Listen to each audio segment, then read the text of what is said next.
welcome to Gulfstream today, and a very, very happy 4th of July. Ron Nicoletti and Katie Stazak. We're going to start the day, and it looks like it's going to be a pretty nice day with a fast main track, a firm turf course.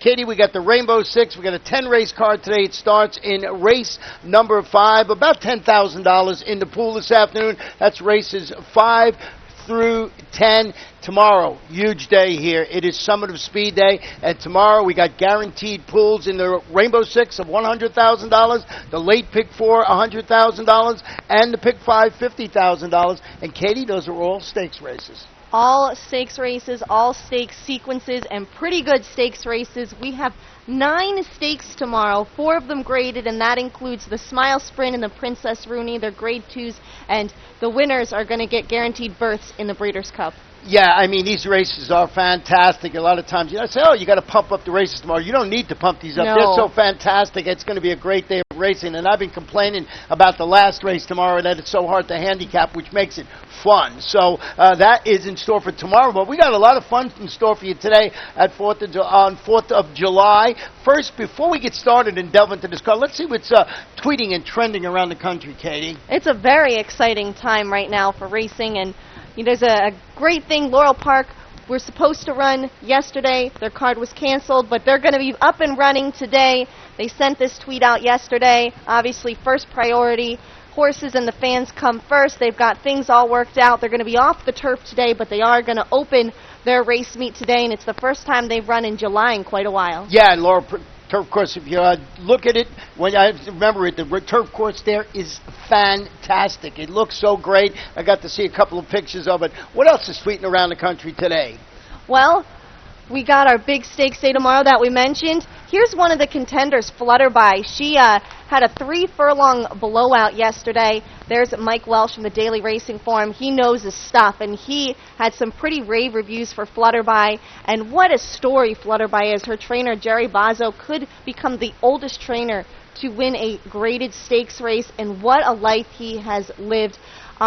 Ed Gray from our media office, he wrote a tremendous story on Mr. Bozzo. It's on our website at Gulfstream, and you have to go read it. He's 94 years young, so that is incredible. And that is Flutterby, and Flutterby has a big shot in that race tomorrow. That is the Princess Rooney, is race number 10 on our 12-race card tomorrow. And what else have we got going on today? Well, tomorrow we're also going to see a Breeders' Cup champion, and this is a weekend of Breeders' Cup champions. Work All Week was the Breeders' Cup Sprint winner last year, and he is going to be here tomorrow for the Smile. It's going to be a fantastic day, and we're just one of the several lucky tracks today and this weekend that are going to see Breeders' Cup winners. Main Sequence was a top older horse last year. He's going to run in the United Nations today. Lady Eli is going to look to stay unbeaten when she runs in the Belmont Oaks, and Texas Red is going to make his comeback in the Dwyer. Yeah, so lots of Main Sequence we know very well from down here.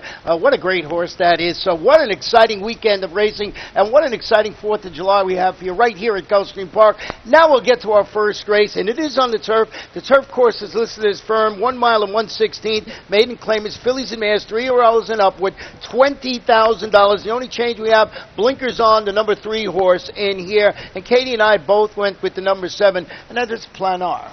Yeah, looks like we're in complete agreement here, Ron, to open the day. This is a daughter of Empire Maker. She just made sense to me. She's going to be making her debut for trainer Gustavo Delgado. He's 27% with new additions to the barn. She finished 4th over Aqueduct's inner track in a maiden special weight on March 28th, taking a notable class drop today. Again, trying a new surface, but she's been working really well at Gulfstream Park West. Going from the Chad Brown barn into the Gustavo Delgado barn, and I like the breeding harness, so she should run well in there. She's a $90,000 daughter of Empire Maker. The horse that we both have in second here is Starship Espresso, beating the neck at this distance back on May 31st, stretching out today to 1 mile and 1/16 again after rallying to finish second, beating only head against Simla, going 7.5 furlongs. Third start of a current form cycle. Looks like a good spot. So if the 7 Planar is not up to the task of winning the first time over the Gulfstream turf, certainly looks like a horse like 5 Starship Espresso is sitting on a nice performance. Well, really, she just needs some racing luck. She's been beating a neck and a head, so gosh, hopefully the head bob will go her way today if she runs a race. And as Katie mentioned, we got a stamp in this race. We got the same 3. What about the 4 Vivacious Annie? She stepped up last time out to face $35,000 claimers. She weakened after dueling on the lead. She's going to return to a more appropriate level today. Yeah, and those blinkers look like they're going to help her. They added them, and looks like it'll be better, and she's back. She spotted really well in the opening event. Let's go to race number 2 today, and we're going to be on the fast main track for race number 2, 1 mile claimers. Fillies and mares, 3-year-olds and up, $6,250. 2 scratches in here. Scratch number 3, Centella. Also scratch number 5, Keep in Mind. And we want to go back and show you a performance of the horse that's the number 7 today, Fair Shake. But back on June 20th, it was the number 5. Yeah, Fair Shake didn't have the greatest of trips last time out. But what I liked about Fair Shake in this last race was there was a change of running tactics. You're going to see the 6 settle in 7th early. This is not what Fair Shake normally does. Then she's going to end up making a nice run late, 4 wide, to get up for 3rd.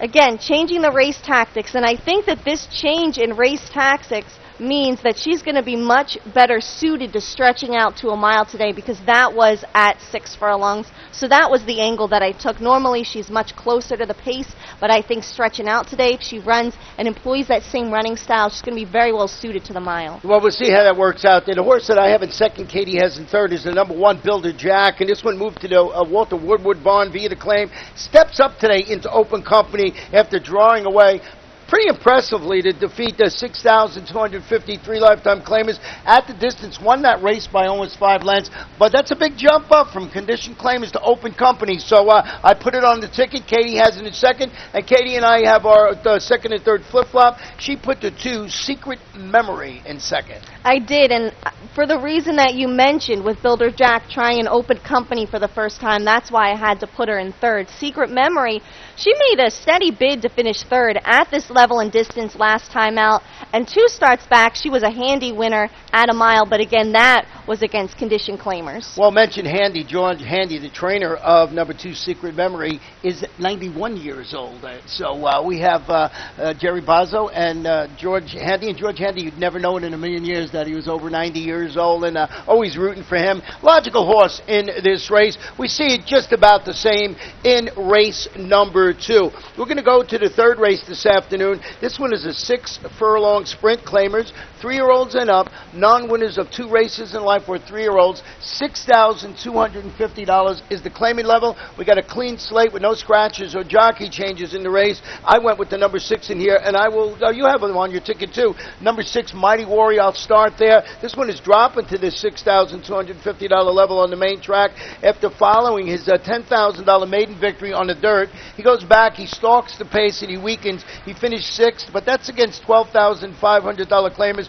going 5 furlongs on the turf. What I like about it, the barn is pretty good with horses going from the turf to the dirt, about 21%. That's Mike Petro. So I threw this one on top of the ticket today.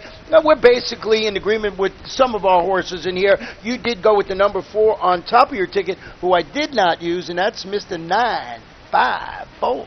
Well, like Mighty Warrior, he's making a surface switch today. He's going to return to his preferred surface on the main track after fading on the turf last time out. He's one of only 2 multiple winners in the field. 2 starts back. He won at this level and distance on the dirt, and he's 2 for 3 when sprinting 6 furlongs on the main track. So that's why I had to give him the edge here. But we both also used the 2, and this one has a shot in here as well, JoJo Cool. Yeah, he's stretching out to 3/4 of a mile today after returning from about a 7-month layoff to run 3rd. He was only beaten a half length. It was against this same level of competition, going 5.5 furlongs. Monty Thomas is the trainer. Eddie Castro to ride as Tyler Gaffleone sticks with Mighty Warrior. There goes the jockey with changes that we like to let you know about there. So I put Mighty Warrior on top. I could understand the 4. Mr. 954 is actually the morning line favorite. I threw the 7 and 3rd, Dreaming of Lawrence. Going to face winners after responding in its return to Gulfstream Park with a gate-to-wire $10,000 maiden victory going 7/8 of a mile.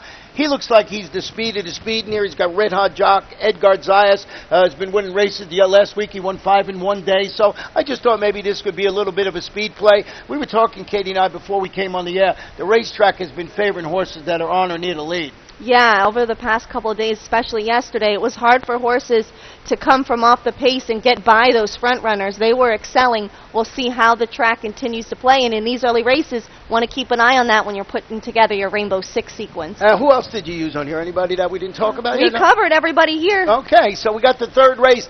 It is the second leg of our first of two pick fours on the afternoon. 2, 3, 4, and 5, and then one later on, which we'll let you know when that starts when we get to that race. This is race number 4 that we're going to talk about now. It is back on the turf course. 7.5 furlongs. Claim is 3 and up. $12,500. Scratch the main track only. Number 11, Valid Concept. I went with the number 5 horse on top, and here, March Reward. You went with the horse I have in second, and that is number 4. Happy to be here. Well, he's going to look to get back on track today. He was forced 5 wide and faded to 4th last time out on June 14th, but he was only beaten a length and a quarter. He won 4 of his previous 6 starts and finished in the money in 8 straight starts.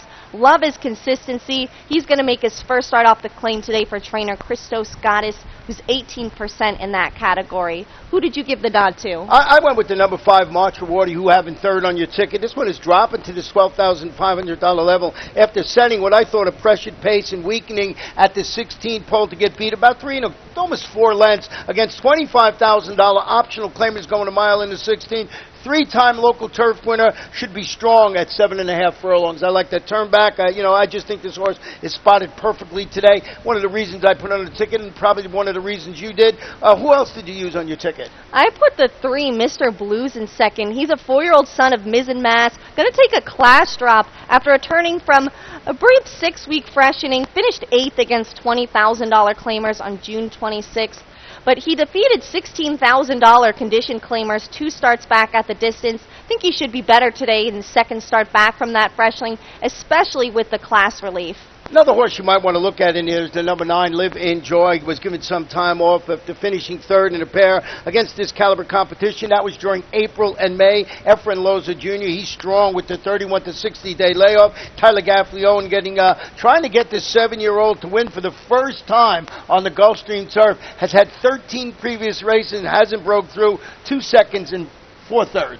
Love the connections, have to respect them, but that was the glaring number where I couldn't put him on the ticket. Yeah, well, I can understand that, and, those earlier races are wide open.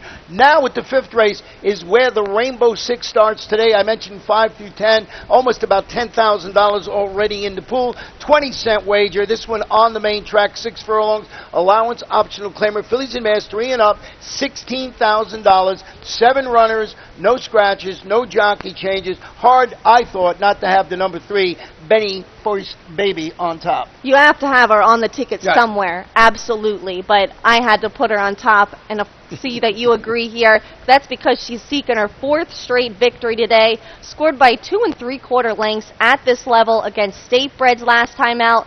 Now going to try the allowance ranks in open company. 9 for 15 in the money at the distance, and again, she is the hot horse right now. Yeah, I mean, she looks like the logical contender in that race. One of the horses you got to put on your Rainbow Six ticket, but I don't know about singling it there. I also used it, and so did you, and that's the one, Distinct Diva, who's going to break from the rail today. But broke last time from the outside. It was actually post-state. Went up, tracked the pace, and finished second. 2, Benny First Baby last time out. The last time she broke from the rail, this was March 17th. It's a little of a weird angle here. Won the race by 17.5 lengths, but it was against much cheaper. But it shows to me she can win from the rail. Well, she should sit the trip in here, especially if Benny First Baby gets caught up in a speed duel, because there is some other speed in here, so she could end up sitting the trip.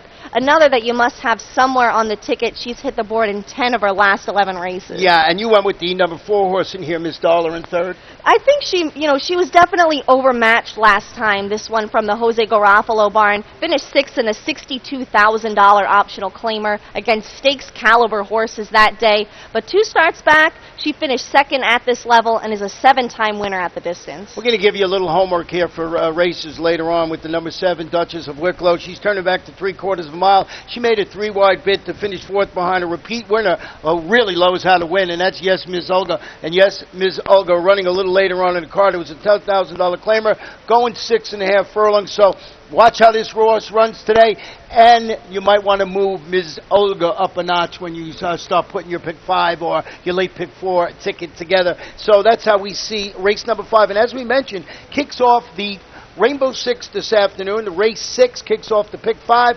50-cent wager, 1 mile on the turf. Maiden special weight, 3-year-olds and upward. Full field of 10 runners, and we want to go back and show you the horse that I have on top of my ticket, and that is the number 4, Highland Warrior. Highland Warrior ran very well last time out. You're going to see both Highland Warrior and Boca Scuttlebutt. They're both returning in this spot. Highland Warrior was the 6th. He gets fanned 6 wide at the top of the stretch. Runs on to be a very strong second. Boca Scuttlebutt is just behind him. He also gets forced 6 wide. I think with a cleaner trip, this horse is definitely the one to beat. Down there it says I have the 3 on top, but that's incorrect. I do have the 4 Highland Warrior on top. You do have 4, yeah. That is why I wanted to show that video, because he ran very well last time out and just needs to save a little bit of ground. Yeah, I mean, he stumbled at the start going 7.5 furlongs on May 22nd, so he just needs a little bit of racing luck in there, and I'm in total agreement with you. Put it right on top of my ticket, too. I got the 8, My High Roller, in second. This is a $650,000 son of Bernardini, turning back to a mile today. He tracked the pace last time out. He finished 4th in what should prove to be a useful career turf debut, going a mile in the 16th. The trainer is Ralph Nix. Also has first-time starter in here, shot in this field, has Edgar Zayas on his half of his uncoupled entry. And the reason I wanted to mention the uncoupled entry, we mentioned him yesterday, and everyone, a trainer that had 2 horses in the race yesterday, I think it was 3 or 4 times, the bigger price won. Yep, and that include Crown d'Oro from the Ralph Nix barn with Whisper Hill Farm. Exactly. The only difference was that Jose Caraballo was aboard. Well, Jose Caraballo, he's aboard Shot, and that's the horse that I put in second. This is the son of Big Brown, going to make his career debut for Nix today, an Older's Goldmark Farm. 10 published works on record, has been training really consistently since April, had the bullet move on June 14th, and like I mentioned, Jose Caraballo is going to be aboard. He won again for this barn yesterday, and he's won 5 of 7 starts for them. 71%. 71%. Talked about Boca Scuttlebutt. I put him on my ticket, proved he can compete at this level when he stepped up from the second place finish against those $75,000 maidens to finish 3rd, as you just mentioned. And the race we just showed you behind Highland Warrior. I think the $75,000 to this race is a lateral move. I don't see much different in there. Who else did you use on your ticket? The numbers are a little mixed up on here. I have Highland Warrior, Shot, and Boca Scuttlebutt, so it should be 4, 6, 7. 4, 6, 7 for Katie, and 4, 8, 7 for me in race number 6. We'll straighten that out a little later on as we go through the card. Race number 7 today. Back on the fast main track, 5.5 furlongs. Maiden claim is 3 and up, $10,000. We have a scratch in here, 2 scratches in here now. We got the number 1 horse and the number 8 Little Croupy have been declared at a race. So 1 and 8 have been scratched in here. I went with the 4 East Rock, so I'll start with my pick, and then we'll go to Katie, who has the number 6 Frankie's Trigger. East Rock has its claiming tag sliced in half this afternoon, cuts back to this abbreviated 5.5 furlong distance on the dirt, showed speed, retreated. That was against $20,000 maidens, going 1 mile on the turf. Gustavo Delgado, Edgar Zayas, a quarterback in the combination, drop down, turn down, surface switch. So put that one on my ticket. I'm glad you put that horse on top, because I took a good long look at him and I wanted to put him on top, but I just couldn't bring myself to do it. But I'm glad that you saw it, because I think he does have a great shot in the race. I gave the edge to the 6 Frankie's Trigger. This one from the Sappy Joseph Jr. barn. Thought he had a pretty useful debut when he finished 3rd against $16,000 maiden claimers on June 25th. Dueled on the lead and weakened in the stretch. Really should be fitter in his second start, and the slight cutback in distance and the slight class drop should also play to his favor. Who else did you use? I used the 2 Mi Patron, and this one is turning back slightly to this distance we've been talking about, 5.5 furlongs. Went up and chased the pace last time out, finishing 3rd against similar, going 3/4 of a mile. He may have finally found that spot where he can get out of 3rd gear. He's been having a little trouble, but one of the horses I thought consistent enough to earn the spot on my trifecta and superfecta ticket, and of course the last of our pick 4s in the afternoon. You know, the morning line favorite in here is the 5, Market Guessing, and he's a horse that you did not have on the ticket, and I didn't have on the ticket to begin with. I ended up putting him on when the 8 Little Croupy scratched. So let's talk about this one. He's from the David Fox Barn. Going to stretch out on the grass for the first time. He's a son of Blaine. He should be well suited to that. He's run against tougher. And again, he's the morning line favorite, so we'll see if he runs to that. Yeah, and he's got the apprentice Stephanie Larici in the saddle today, and she handles him pretty well. So we'll see how that race number 7 pans out. As I'm trying to say. Let's go to our 8th and feature race of the afternoon. 7.5 furlongs on the turf. 3-year-old filly, $60,000. This is the Betsy Ross in here, and we've got one scratch here. It's the main track only participant, number 10, Distinta, and we want to go back and show you a horse that's really put it all together lately, and that is Westminster Road. She ran lights out last time out. The heavy favorite in this race was Cosmic Harmony on the lead, and you're going to see the 3 Westminster Road close and get up for the win. But what was so impressive about this was that Cosmic Harmony was completely alone on the lead and got away with very slow fractions, and she was able to run them down.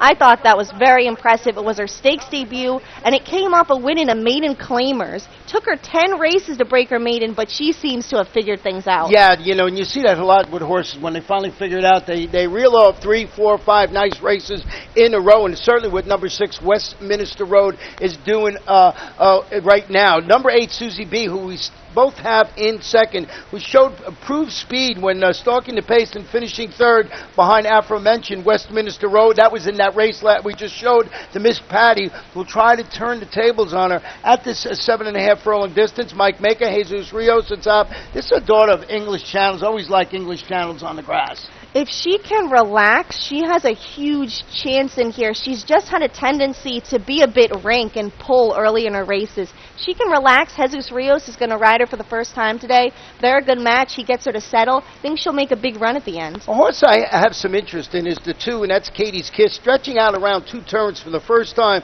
after returning from a freshening to finish a fast closing third. Was beaten only 2 lengths. That was in the 5 furlong, $60,000 Tiger Lily. It's a daughter of Contharos, certainly bred to handle this added distance. I thought it was a pretty nice race last time out, and I think this horse can actually handle the stretch out to 7.5 furlongs. And we mention this all the time. A lot of people don't realize 7.5 furlongs on the turf here at Gulfstream is around 2 turns. So I used the number 2 horse, Katie's Kiss, in third. This is a horse that I regret not having on the ticket. When I came in this morning, I said, you know what, I should have had Katie's Kiss on my ticket, because last time out, she ran against older horses, and the only horses that beat her were Our Free Roll, Grade 2 winner, and Fascinante. Right. So I think she can run really well here. Yeah, and like I say, the breeding angle there is that, you know, that she looks like she can handle the distance. Anybody else want to mention before we go to our 9th race of the afternoon? I just threw in a Fleet Mary. She's been right there when facing tough company. She was 4th in that race we just showed you, right behind Susie B. Unlike Susie B. and Westminster Road that I also have on the ticket, she has won at this distance. Well, let's go to race number 9, 6 furlongs allowance, optional claimer for state breds, 3-year-olds, and upward fillies and mares, $12,500. Scratch the 6, Hut Coffee, and the number 8, Westbrook Sunset. And here's the horse I was talking about a little earlier, and that is Yes, Ms. Olga, moved to the Alfred McIntosh Bonvita claim, tries the state bred optional claimers after notching her 3rd consecutive victory. She drew clear, and she just walloped the field of $10,000 claimers. And you know what? She was 30 cents to the dollar last time out. So I just thought that this was a logical horse to have on the ticket. You did go with the number 5, and he, who I did not use, who's going to sit a good trip. That's little Daniela. That played into it as well. She's also making the turf to dirt move today for trainer Carlo Vaccarezza. The last time she ran on dirt, it was at this distance, and she won. Well, we both have the 7 on there, and that is Pursuing Fate is going to face winners after using her speed to win her 6.5 furlong career debut against maiden special weight competition. Mike Maker, Tyler Gaffleone returning. This is a $100,000 daughter of Insummation. So horse has got some nice breeding, and maybe can run well here against these state-bred runners. The only concern is that she's going to have a lot of company on the front end, and that's why, like you mentioned, I think little Daniela could sit the trip. She probably will. You know, I've been hung up on speed plays the last couple of days after watching the tracks. That's how I've been handicapping in there. But you never know. Any given day you come back and the track, can change and, can favor closes, especially if the early pace is hot and heavy. Our final race on the card, 1 mile on the turf, 3 and up, non-winners of 2 or 3-year-olds, 12-5, scratch so far, the 13 and 14 in here. Pete Aiello, our track announcer, will update you on everything. We want to go back and show you the horse that actually made my best bet today. And we got a video of number 6 today, Mace. Yeah, he ran really well last time out, and I did not have him on the ticket. I will today. I didn't have him this time, and I thought he ran really well. Made a 3-wide bid, ends up finishing 3rd, but he's only beaten a half length. I really like the way he came on late, and I just think the mile distance is going to suit him well and give him just the right amount of ground for him to get up for the win. You see him there continuing to run on. It's kind of a blanket finish here, but he's narrowly beaten. Also taking another slight notch down in competition. Yeah, and that's what sort of sold me on him. That made me, put it over the limit. Running well there and that little drop in competition. The horse that we both have in second is the one Havamaya Street. Became the only multiple winner in the field. 10 races, 2 wins. When he rallied 5 wide to defeat $12,500 condition claimers. Going a mile in the 16th. He breaks from the rail again. Jermaine Bridgman in the saddle again. And why is he a multiple winner allowed in here? Because he's a 3-year-old. Yep, exploiting those conditions. He fits them perfectly. My concern with him is we talked about there's so much speed in the last race. There's not a lot of speed here. Will he have enough to run at, especially with how the track's been playing? Well, we both ended it with the number 12 in here, and that's Tell Me a Joke. Also taking a slight class drop today. Didn't hit the board against $16,000 claimers last time out, but he hit the board in his 2 previous starts. We'll see if he can regain some of that form. Well, we got a fun day ahead of us here for 4th of July. We got a 10-race card, and should be lots of fun. We got a fast main track, firm turf course. The Rainbow Six starts in race number 5, and then you're going to have to tie Katie and I down because we're going to be waiting for tomorrow with the Summit of Speed. What a day, what a weekend it's going to be here at Gulfstream Park. Just a great way to celebrate our nation's independence. And don't forget, we have a 12:30 p.m. post time tomorrow, so we will have a special time, and you don't want to miss any of it.